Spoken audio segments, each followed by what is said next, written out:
ಪರಮೇಶ್ವರನನ್ನು. ಅವನಲ್ಲವೇ ನನ್ನ ಮುದ್ದು ಮಗಳಾದ ಸತಿಗೆ ಮದುವಣಿಗನಾಗಬೇಕು. ಈ ವಿಚಾರದಲ್ಲಿ ನಮ್ಮ ಅಭಿಪ್ರಾಯ ಏನು ಮುಗಿದಿರುವ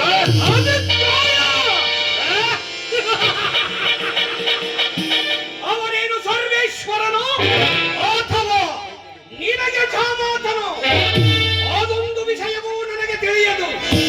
ಸಕಲ ಸುರ ಗಂಧರ್ವರಿಗೆ ಅಧಿಪತಿಯಾಗಿ ರಾಜಸಾದಿ ವೇದಗಳಿಗೆ ವೇದನಾಗಿ ಅನೇಕ ಬ್ರಹ್ಮಯೋಗಿಗಳಿಗೆ ಬ್ರಹ್ಮನಾಗಿ ಸಕಲ ಲೋಕಗಳ ಪ್ರಜಾಪ್ರಭುತ್ವಕ್ಕೆ ಪ್ರತಿನಿಧಿಯಾಗಿ ಮೆರೆಯುತ್ತಿರುವ ನಿನ್ನ ಅಭಿಷ್ಟವೇ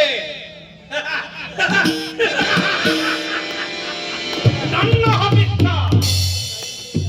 ಶಾಂತಿಯಿಂದ ನೋಡು ಪ್ರಭುದೇವ, ನನ್ನ ಸಕಲ ಕಾರ್ಯಗಳನ್ನು ಆಲೋಚಿಸುವಾಗ ನೀನಾಗಿರುವ ನನಗೆ ಕಾರಣಕರ್ತರಾದ ಅಮಾತ್ಯ ಅಲ್ಲದೆ ತನ್ನ ಪಂಚಭೂತದ ಕರ್ಮದಲ್ಲಿ ಬಂದವನು ಕೊಂಡಿ ಕಳೆಯುವಾಗ ನೀನಾಗಿರುವೆ ನನಗೆ ಮೋಕ್ಷಪತಿಯಾದ ದೇವ. ಆದ್ದರಿಂದಲೇ ಮೂರು ಲೋಕದ ನೀನಲ್ಲದೆ ಮತ್ಯಾರು ನನಗೆ ಹಿತೈಷಿಗಳು? ಆಲೋಚಿಸುವುದಕ್ಷ ದೇವ, ನಾನು ನಿನ್ನ ಹಿತೈಷಿಯಾದೆನು ನಿನ್ನ ಅಂತರಂಗವೆಂಬ ಆಲೋಚನೆಯ ಮನೆಯಲ್ಲಿ. ಇದೀಗ ದಕ್ಷ ಮಂದಿರವು ಅನೇಕ ವೈಭವದ ಸಿರಿಯಾಗಿರುವುದು. ಆದ್ದರಿಂದಲೇ ಮೂರು ಲೋಕದ ಸಿರಿ ಸಂಪತ್ತುಗಳಿಂದ ಕೂಡಿದ ಈ ನನ್ನ ಮನೆಯಲ್ಲಿ ಕಾರ್ಯವನ್ನು ಆಗ ಮಾಡಬೇಕು.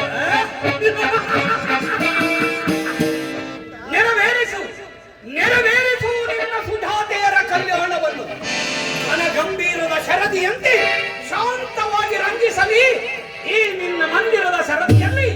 ಈ ತಾಡಲ ನಿನ್ನ ಪುತ್ರಿಯರು ಅಗ್ನಿ ವಿಜಯ್ ಭವ